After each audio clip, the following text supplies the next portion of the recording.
شیخ سعدی میگو به دنیا توانی عقبا خرید، بخر جان عزیز ورنه حسرت خوری.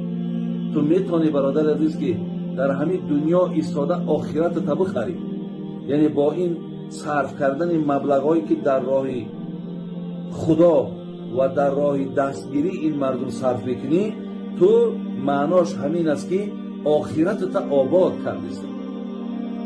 و دیگر این که گناهات با طفیل صدقه بخشیده می شود، با سبب صدقه پیش خداوند پاداش میگیری. ببینید با سبب این صدقه ها با مالتون زیاد می شود. پیامبر قسم خورد که قسم به خدا که ما نقصد صدقه من مال، آدمی که مال شد صرف میکند، دستگیری میکند، احسان میکند، پیامبر میگه قسم به خدا مالش کم نمی شود. برای این مصلحتی من برای اینها این است که